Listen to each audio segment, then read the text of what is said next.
Mukunda jewellers తెలంగాణలో మొట్టమొదటి factory outlet మన కొత్తపేటలో ఫిబ్రవరి 14న గొప్ప శుభారంభం. అందమైన ఈ శుభారంభంలో ఎన్నో విశేషాలు. ముకుందా జ్యువెలర్స్ కొత్తపేట. నమస్కారం అండి, మీ పేరు?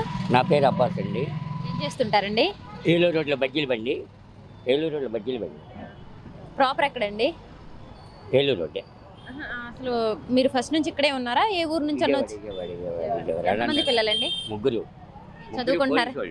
ముగ్గురు పోలీసు. ఇద్దరు అబ్బాయిలు పోలీసులు. సెటిల్ అయిపోయారు అయితే. దాని మట్టి బజ్జీల బండి. ఎందుకని? ఎందుకంటే అలాగ ఉండాలని, 1 రూపాయలు తినాలని. పిల్లలు గవర్నమెంట్ ఎంప్లాయీస్, మీరెందుకు మరి బజ్జీల బండి రన్ చేస్తారు? పడకూడదు, మన కాళ్ళ మీద మనం బతకాలి, అది ఫస్ట్ నుంచి. అందుకు ఎలా ఉన్నాయండి నిత్యావసర వస్తువుల ధరలు?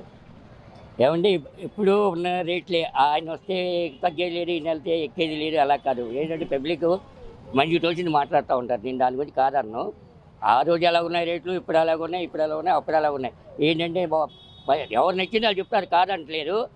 జగన్ గారు వచ్చిన తర్వాత ఎంతమంది ఆడవాళ్ళు కానీ, ముసలి కానీ, లెగలేని వాళ్ళు కానీ, ఒక 4 సంవత్సరాల క్రితం సచివాలయానికి వెళ్తా ముసలాళ్ళు కూర్చొని రోడ్డు మీద, బాబు కొంచెం డ్రాప్ చేయమంటే ఆ బండి మీద ఎక్కుతాకే మనకి అవకాశం లేదు. ఆమె ఎక్కి కూర్చునేదాకా మనం ఉండలేం. అలాంటిది వాళ్ళ రోజున ఇంటికి వచ్చి తలుపు కొట్టి ఇస్తున్నారు. అదొకటి ఎక్కడ అడిగినా అది కేరళలో జరుగుతుంది, మళ్ళీ మన ఆంధ్రాలో జరుగుతుంది. దాంట్లో తెలిసిందే విషయమే. అదొకటి చాలా గొప్ప విషయం. ముట్టుకోలే కానీ ఎవరికైనా రూపాయి 100 రూపాయలు అడిగితే ఎవరైనా ఇంటి పక్కన వాళ్ళు కూడా సాయం చేయని రోజుల్లో రూపాయి పాప ఇచ్చి సాయం చేస్తాడు. ఎక్కడి నుంచి ఇస్తున్నాడు కాదు. ఇప్పుడు నేను వ్యాపారం చేస్తున్నాను, ఎవరి దగ్గర తీసుకొచ్చానా అని అడగరు, బండి పెట్టానా లేదా అంటారు. అలాగా ఆయన ఎక్కడి నుంచి ఇచ్చారు కదా, నీకు రూపాయి సాయం చేశానా లేదా అన్నది అంటారు. ఇప్పుడు ధర్మం చేస్తున్నాడు గుడికాడ, అక్కడ వేస్తారు. వాళ్ళు 10 రూపాయలు వేస్తారు, 5 రూపాయలు వేస్తారు, రూపాయి వేస్తారు. ఇంత ఇమ్మని మనం డిమాండ్ చేయట్లేదు కదా. ఆ రకంగా జగన్ గారు ఏంటంటే ఒక ప్రతి విషయాన్ని మీకు నచ్చుతే చేయండి అన్న సీఎం అని నేను ఇంతవరకు చూడాల. నాకు 62 సంవత్సరాలు. ఎంతమంది సీఎంలు మారారు. ఒకటే అంటారు, మీకు నచ్చితే నాకు న్యాయం చేయండి అన్న సీఎంని ఒక్కళ్ళైనా సరే ఎవరైనా చూపించండి. ఇంకా అంతకంటే అడిగిన సీఎం నాకు కనపడలేదు ఇంతవరకు. సీఎం ఇంత బాగా చేస్తున్నారని మీరు చెప్తున్నారు. మీరు ఎంత అంటే మీరు చూసిన మీ అనుభవాన్ని బట్టి, కానీ అసలు ఈ సీఎం వచ్చిన తర్వాత రాష్ట్రం అప్పుల పాలైపోయింది అంటున్నారండి. కాదంట్లా నా దగ్గరికి వచ్చి చెప్తున్నారు. ఇప్పుడు సీఎం అని తింటున్నారో నన్ను తింటున్నారో అర్థం కావట్లా. ఏంటి నా దగ్గరికి వచ్చి కూడా ఎక్కడి కానీ మాకు ఉద్యోగాలు లేవు, పనులు లేవు, అవి లేవు, ఆ బ్యాంక్ షాపులో రేట్లు పెరిగిపోయినాయి, అవి పెరిగిపోయినాయి అంటున్నారు. ఏ రోజు పెరగకుండా ఎప్పుడు సౌకర్యం ఉన్నాయి చెప్పండి. ఇప్పుడు టమాటా 200 రూపాయలు అమ్మింది, అదే టమాటా 20 రూపాయలు అమ్మింది, 5 రూపాయలు అమ్మింది. ఒకప్పుడు అమ్మలేదా? నూనె అమ్మింది. నేను వ్యాపారం చేస్తున్నాను కాబట్టి అన్నీ అప్పుడు అమ్మినాయి, ఇప్పుడు అమ్మినాయి. ఏదైనా ఆ సీజన్లో అలా ఉంటుంది. ప్రతిదీ అన్నీ కావాలనుకోండి. ఇప్పుడు నీకు ఇచ్చేలేక కోపం, వాళ్ళకి ఇవ్వతే తాపం, అలాగుంటుంది. కానీ కావాలని ఇది కాదు. మరి ఈ పథకాలు ఇచ్చేసి రాష్ట్రాన్ని అప్పులు పాలు చేస్తున్నాడు అంటున్నారు కదండి. అప్పులు చేయకుండా ఎవరు ఉండారండి? ఇప్పుడు ఆయన చేసింది కనపడుతుంది, ఈయన చేసింది కనపడుతుంది, అంతేనా? నేను చేసిన అందరూ కనపడుతుంది. అప్పులు జనాలు నెత్తి మీరేసాను అంటాడు.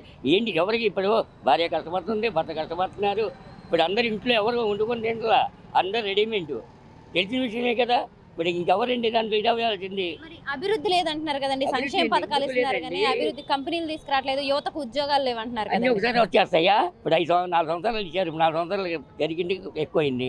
4.5 అని అవుతుంది. ఇంకా 2-3 నెలలు ఉంది, అయిపోయింది. ఇంకా అవకాశం ఇవ్వాలి కదా. ఒకసారి పుట్టంగానే పెద్దవం కదా. ఇప్పుడు ఆయన పెద్దవాడు ఎవరు? చంద్రబాబు నాయుడు. ఆయన అనుభవశాలి కాదంటలా. ఇప్పుడు ఆయన ఏమంటాడు? ఆయన వరకే చూసుకుని అడిగినా లేనివాడు. కాంగ్రెస్ ఎలా ఉందో అదే కాంగ్రెస్ వైఎస్ఆర్ అయింది. అంతకంటే ఏమి లేదు. కొంచెం తేడా అంటే కలర్ తేడా. వైఎస్ఆర్ అన్నారు, అది కాంగ్రెస్ అన్నారు. వైఎస్ఆర్ కాంగ్రెస్ ఒకటే. ఇది పేదల బతుకులు పార్టీ, అది ఉన్నోడి పార్టీ. ఎవరైనా అంతే. పోలీసు వాళ్ళు అక్కడ ఎలాగా ఒంటి మీద సొమట పట్టేటట్టుగా డ్యూటీలు చేస్తారు. అలా అల్లాడిస్తాడు ఆయన. ఈయన అలా కాదు. ఒక దేవుడి కింద ఎవరు పట్టి, ఎందుకంటే బతుకు అనేది అందరూ ఒకటే. మరీ గట్టిగా పట్టుకుని చిరిగిపోద్ది, లాగితే చిరిగిపోద్ది. అది లాక్కుండా ఉండాలంటే ఇలాంటి ఆయన ఉండాలి. నేను కాదండి, వాళ్ళు అంటున్నారు, వీళ్ళు నా దగ్గరికి వచ్చి అంటున్నారు ఆయన ఎప్పుడు దిగిపోతాడు. ఎవరైతే అంటున్నారో వాళ్ళే ఓట్లు వేసి ఆయన మెజార్టీతో వేస్తారు. ఒక్కటే సరే సగానికి నాకు వచ్చిన మెజార్టీ ఆయనదే. ఆ రోజు మళ్ళీ నన్ను అడగండి, నేను అక్కడే ఏలూరు రోడ్లోనే ఉంటా, నన్ను వచ్చి అడగండి. ఎందుకంటున్నారు అంత గట్టిగా? ఒక ఎప్పుడైనా దేవుడిని నమ్ముకున్నవాడిని, మనుషులు నమ్ముకున్నాడు, ఆడు ఎప్పుడు చెడిపోడు. మాయ మాటలు చెప్పి ఏం చేస్తారు సరే. ఆడు ఎప్పుడు ఇప్పుడు ఒకటే అన్నాడు, ప్రజలు నమ్మాను, దేవుడు నమ్మాను అన్న మంచి నేను ఏ సీఎంని చూడాల. మరి ఒక ప్రతిపక్షాలే కాకుండా ఆయన సొంత చెల్లెన షర్మిల గారు కూడా ఆవిడ కాంగ్రెస్ పార్టీ పగ్గాలు చేపట్టగానే అసలు నువ్వేం చేసావు జగన్ రెడ్డి అసలు ఏపీకి అని చెప్పేసి అంటున్నారు కదా. పేరుకి చెల్లెలు బయటికి లేక నువ్వెవరో నేనెవరు? ఇప్పుడు ఒక వర్క్ చేస్తున్నాం, మీరు నేను చేస్తున్నాం.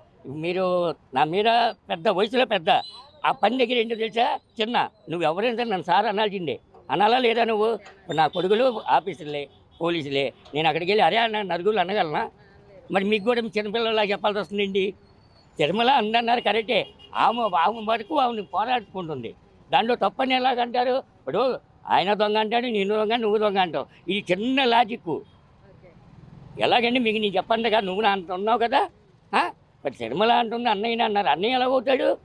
ఎలా అవుతాడు? ఇప్పుడు నువ్వు బయటకు వచ్చి ఒక డ్యూటీ చేస్తున్నావు, ఆ డ్యూటీ చేసినప్పుడు నువ్వు డ్యూటీలు పట్టుకుని అరే అని అంటే ఊరుకుంటావా? ఆయన మనకి మేనేజ్ ఉందిగా, అనకూడదుగా. ఆయన మన మీద వయసులో చిన్నోడే, మనం అక్కడ ఇల్లులోకి అనకూడదుగా. మరి ఆ లాజిక్ కూడా తెలియకుండా మీరు ఎలా అంటారండి తిరుమల అంటుంది మరి అంటున్నారు కదండి. ఇప్పుడు ఆవిడ అంటుంది అంటారండి. దాన్ని పట్టుకొని మరి చంద్రబాబు నాయుడు గారేమో సొంత చెల్లికి తల్లికి న్యాయం చేయలేను, ఏపీ ప్రజలకు ఏం న్యాయం చేస్తామని ఆయన అడుగుతున్నారు కొడుకు కదా. ఏమనండి, ఇప్పుడు కొడుకున్నాడు కదా, ఆయన కొంచెం ఎదుగు రమ్మనండి, అది గొప్ప. ఎందుకంటే నా పిల్లలు నాకు ఎలాగ ఎక్కువ, నీ పిల్ల ఆయన ఒక స్థానం తేమనండి, అది గొప్ప. ఇప్పుడు తల్లిదండ్రులు లేకుండా వచ్చినాడు గొప్ప. నీకు అన్ని వెనకాల నీకు బలం పోలేంత ఉంది, జగన్కి లేనంత బలం ఉంది నీకు. ఒక ఆడపిల్ల, ఒక తల్లి, ఇంకెవరున్నారు ఆయనకి? మీరు తెలిసిన వారికి ఎవరున్నారు? ఒక చెల్లి అక్క, చెల్లి అమ్మ, ఇంకెవరున్నారు? నీకు 100 మంది ఉన్నారు, బలం ఉంది, మంచి ఇది బుర్ర ఉంది. అలాంటి వాళ్ళతో నువ్వు పైకి చేస్తానంటే అలాగా? ఇప్పుడు నువ్వు తండ్రి నీకు ఉండగా నువ్వు చేయి, ఏమీ లేనివాడు చేసినాడు కాదు. అవునా? అవును, అయిపోయిందండి. ఇప్పుడు మీకు ఏమైనా ఇబ్బందా? ఊరికే మీకు అర్థమైందా? నెక్స్ట్ ఎవరు వస్తారు? మీకు నెక్స్ట్ ఎవరు కదండి, సింగిల్ హ్యాండ్తో. ఇప్పుడు నేను ఎలా నుంచున్నా, వెనకాల నుంచి 10 మంది కొట్టాను, నేను తట్టుకోగలనా? అది కాదు గొప్ప. సింగిల్ హ్యాండ్తో పైకి చేయాలి. ఎవ్వరైనా సరే, నువ్వేనా నేనైనా ఎవరైనా సింగిల్ హ్యాండ్తో పై. ఇప్పుడు ఏమనుకున్నారు, ఇప్పుడు వాళ్ళు ఒకటయ్యారు, ఇప్పుడు ఏమన్నారు, పిసుక్కుంటున్నారు. నేను ఇంటికి వెళ్ళాను నా బాబు అని ఆయన, నేను ఇంటికి పిలిచాను బాబు ఈయన. మీకు అర్థమైందా? ఇప్పుడు అది అనేది బయటికి రాలా. మొగాలు చూడండి, ఇప్పుడు ఫేస్ కట్ చెప్పేస్తుంది. ఇప్పుడు నీలో సంతోషం ఉందో, తిరిగితనం ఉందో, నిన్ను చూస్తే అర్థమైపోద్ది. అంతే కదా, అన్నంతా పట్టుకోవాల్సి లేదని పెద్దవాళ్ళు అంటారు, మనం కాదు. ఇప్పుడు వీళ్ళు మొగాలు చూస్తే మనకు అర్థమైపోద్ది. అక్కడ ఉంచిన ఫీలింగు, ఇప్పుడు దూర బాధకి వెళ్ళిపోయాం. ఇప్పుడేంటి లోపల ఏమవుతుంది ఎవరు తెలియదు. అది ఇప్పటి వరకు బయటికి రాలా. ఎవరిది? పవన్ కళ్యాణ్ గారి, చంద్రబాబు గారి వాళ్ళలో వాళ్ళే కొట్టుకుంటున్నారు అనుకో తప్పది. ఇప్పుడు మనం అంటాం కూడా చాలా తప్పది.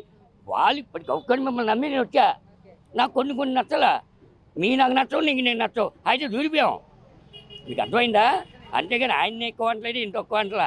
అందరు రమ్మని, నువ్వు నీకు కావాలి. నువ్వు వాళ్ళ అబ్బాయి అన్నాడు మొన్న, మా నాన్నగారే సీఎం అన్నాడు, కాదని అంట. మరి నేను పక్కన ఉన్నా, నా పొలం కావాలంటున్నావుగా, మరి నేనేమవ్వాలి? అనుభవం కావాలి, అనుభవం నాన్నగారికి అనుభవం ఉంది, ఆయనే సీఎం అని చెప్పేసి ఎంత అనుభవగలడు? రాజశేఖర రెడ్డి కొడుకు ఎంత అనుభవం ఉంది, మీ మీద చిన్నోడేగా.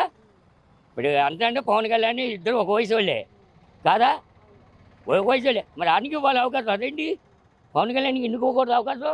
అసలు సింగిల్ హ్యాండ్ చేస్తే పవన్ కళ్యాణ్ పై చేయి, అంత మేధావి పవన్ కళ్యాణ్. మరి పవన్ కళ్యాణ్ గారు నాకు సీఎం వద్దనే అంటున్నారు కదా ఆయన అని ఇప్పుడు అంటున్నారండి. ఆయన ఇప్పుడు అంత ముందు లేదు కదా, నేను ఎవరైనా సరే నేను దూరిపోవాలి, ఆయన రింపాలి అంటున్నాడు.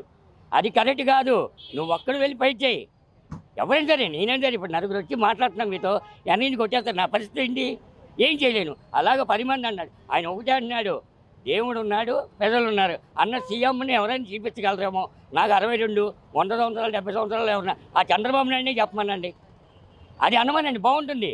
ఇప్పుడు ఒక ప్రజలు అన్న తమ్ముళ్ళు మీరు చెప్తున్నారా అని అన్నావు, కరెక్టే. తమ్ముళ్ళు అన్నప్పుడు నువ్వు అన్నాను బట్టి ఎందుకు చేయలా? నువ్వు 9 సంవత్సరాలు కానీ పెద్ద మేధావి, నువ్వు ఎందుకు చేయలా? ఏం చేయవు? హైదరాబాదు నీ బ్రిడ్జీలు, నీ రోడ్లు, అంతేగా లేనోడు ఇంటున్నాడు లేదని నువ్వు ఏ రోజు ఆలోచించావా? పెట్టేవని చూస్తే నీకు నచ్చదా? మరి నువ్వు ఎందుకు చేయలేదు? నువ్వు హైదరాబాద్ చూస్తున్నావు కానీ విజయవాడ చూసుకున్నావా? చూడలేదుగా. ఏమన్నారు? వాళ్ళ బంగారులాగా ఉంది హైదరాబాద్ అంటారు అన్నారు, నేను మోటమ్మడి అంటున్నారు. మరి విజయవాడేది? నువ్వు చేస్తే మంచిది, నేను చేస్తే చెడ్డదా?